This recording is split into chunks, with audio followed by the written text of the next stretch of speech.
सब देखने और सुनने वालों की खिदमत में मोहब्बत भरा सलाम इनसे मिली। ये हैं जी कारी मोहम्मद रमज़ान। इनके नाम पे ज़रा गौर करें और इनका काम मैं अभी आपको बताऊंगा।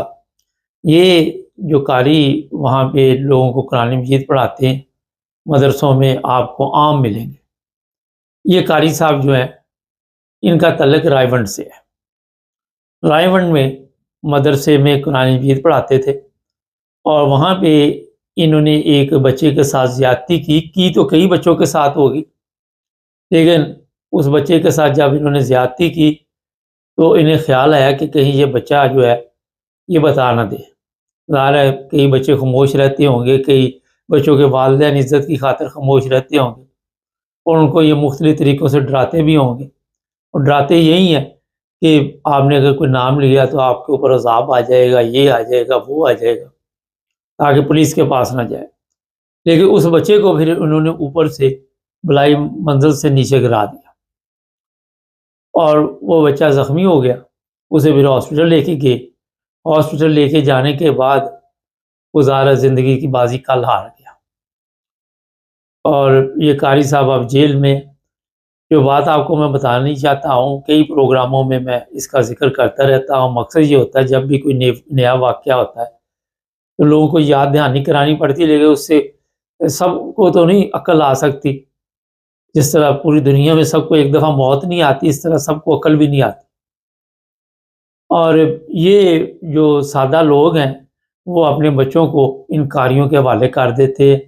और ये कारी जो होते हैं ये नहीं कि शादीशुदा नहीं होते, अक्सर इनमें ऐसे हैं जो शादीशुदा है, लेकिन क्योंकि बचपन में इनके साथ भी मदरसों में यही काम होता है और फिर जब ये बड़े होते हैं फिर ये दूसरे बच्चों के साथ भी यही काम करते हैं। और वहाँ पे फिर ज़ाहिर है अगर घर में बेगम बच्चे भी हैं तो इनको क्योंकि चस्का पड़ा होता है, नशा पड़ा होता है इस चीज़ का या इस बुराई का, इन्होंने ज़ाहिर है अपना सिस्टम चलाने के लिए हिस्सा डालना होता है, तो ये बुराई नहीं छोड़ सकते। पाकिस्तान में आए दिन आपको पता चलता है कि इस तरह के उलमा जो हैं, इस तरह के कारी जो है वो पकड़े जाते हैं। मैंने नहीं अभी तक सुना कि कितने ये जो मुफ्ती, कारी, मौलवी, मौलाना, मुल्ला इनको सज़ा हुई है, कभी सुना नहीं है और कभी आपने भी शायद कम ही सुना होगा। वजह उसकी ये है कि इनका नेटवर्क बड़ा मजबूत है। ये एक माफिया है और ऐसा ख़तरनाक नेटवर्क है कि इनको वहाँ पे जो जज है वो सज़ा सुनाते भी डरते हैं, उनको भी डराया जाता है, ब्लैकमेल किया जाता है और वो भी ज़ाहिर है उसी माशरे में रहते हैं। तो इनको इसी सज़ा का कोई फ़िक्र नहीं होता। कुछ अरसे बाद आप देखेंगे कि ये केस रफ़ा दफ़ा हो जाएगा, या तो ये लड़के के माँ बाप पे प्रेशर डालेंगे और वो केस वापस ले लेंगे या फिर कोई और तरीका इस्तेमाल करेंगे। लेकिन आज भी हमारे पाकिस्तान में इस तरफ तवज्जो नहीं दी जा रही। आपको पता होगा कि इतने ज़्यादा ये केस हो रहे, पिछले दिनों खैबर पख्तूनख्वा के इलाके में 135 बच्चों के साथ ज़्यादती का केस सामने है। अंदाज़ा लगा सकते हैं इतनी बड़ी तादाद में गुनाह वहाँ पे हो रहा है, लेकिन इदारे, गवर्नमेंट सब बेबस है। उसकी वजह ये है कि पार्लियामेंट में जैसे ही इस तरह की बात की जाती है वो कहते हैं ये तो पाकिस्तान में मामूली क्लेम है और इतनी बड़ा इशू नहीं है, और इसको इतना बड़ा इशू भी नहीं समझा जाता। जिनका बच्चा मर गया ये जाके उनसे पूछे, जिनके बच्चे के साथ जुल्म हुआ उनसे जाके पूछे। सादा लोग हैं और वो फिर क्या कर सकते हैं, क्योंकि गरीब का बच्चा सिर्फ मदरसे में जाएगा, अमीरों के बच्चे आपको मदरसों में नज़र नहीं आएंगे, वो स्कूलों में, यूनिवर्सिटियों में, कॉलेजों में नज़र आएंगे।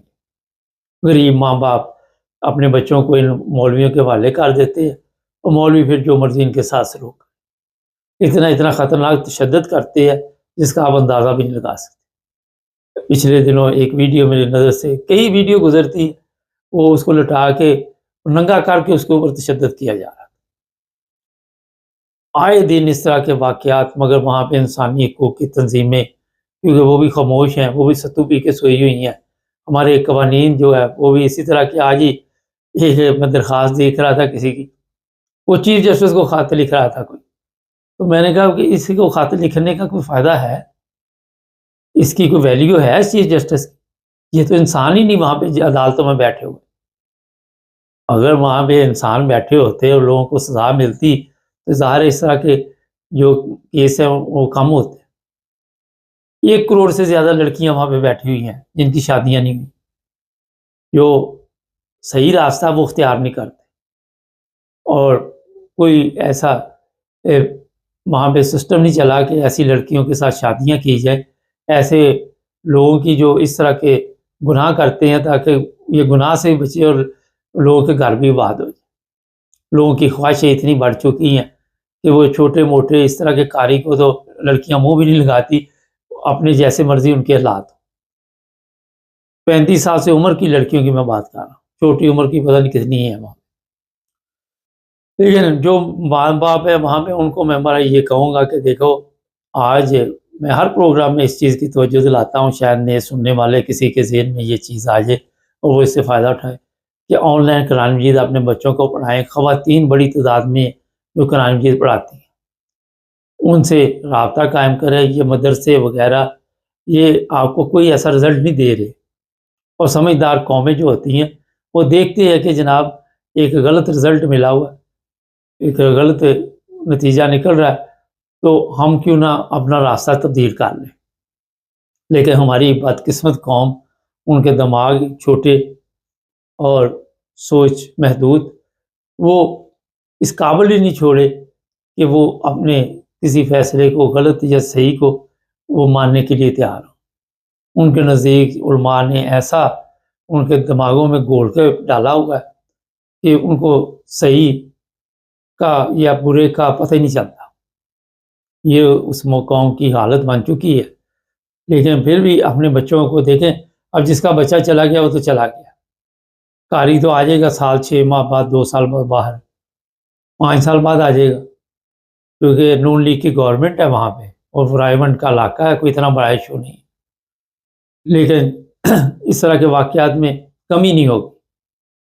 یہ سیاسی جو آپ کے لیڈر ہے یہی پیچھے رہنمائی کرنے چلے جاتے ہیں، ان کی ہیلپ کرتے جا کے، اور جج جو آپ کو تو پتہ ہی ہے، جج کو فون ہی کرنا، وکیل کی تو ضرورت ہی نہیں وہاں پہ۔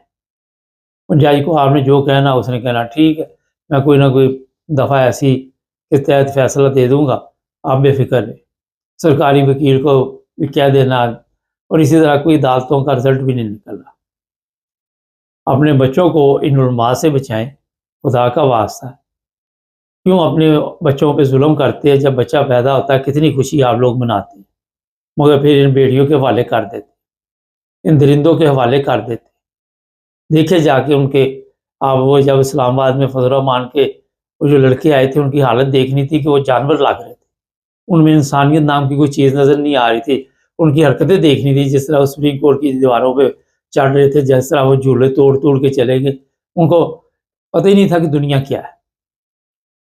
تو یہاں سے اندازہ لگا سکتے ہیں کہ وہ اس قابل چھوڑے ہی نہیں، کیونکہ یہ تو بلیک میل کے لیے انہیں استعمال کرتے ہیں، کسی جلسے جلوس کے لیے انہیں استعمال کرتے ہیں۔ یہ اسلام نہیں ہے، اور نہ یہ بچے آپ کے وہاں کوئی اسلامی تعلیمات حاصل کر رہے ہیں۔ یہ سب فراڈ ہے، اس فراڈ سے بچے، اور اپنے بچوں کو، بچیوں کو، اب بچیوں کے ایسے واقعات آتے ہیں پاکستان جیسے ملک میں کہ بندہ سوچتا ہے کہ یار یہ انسان ہے کہ جانور ہے، کون سے لوگ ہیں؟ قبر تک نہیں چھوڑتے، قبر سے لڑکیوں کی لاشیں نکال کے یہ مجاہد ختم نبوت کے جو ہیں یہ ان کے ساتھ زیادتی کرتے۔ ایسے لوگ جو ایسے علماء ہیں ان کو ہمارا سزا بھی ملنی چاہیے، لیکن ان سے بچنا آپ کا کام ہے۔ اسی لیے ہم نے آج کل ایک پروگرام شروع کیا ہوا ہے جس کا ٹائٹل یہ دیا ہوا ہے کہ یار اجے بھی بچ۔ چینل کو سبسکرائب کر لیں، جڑے رہیں ہمارے ساتھ تاکہ اور بھی پروگرام دیکھتے رہیں۔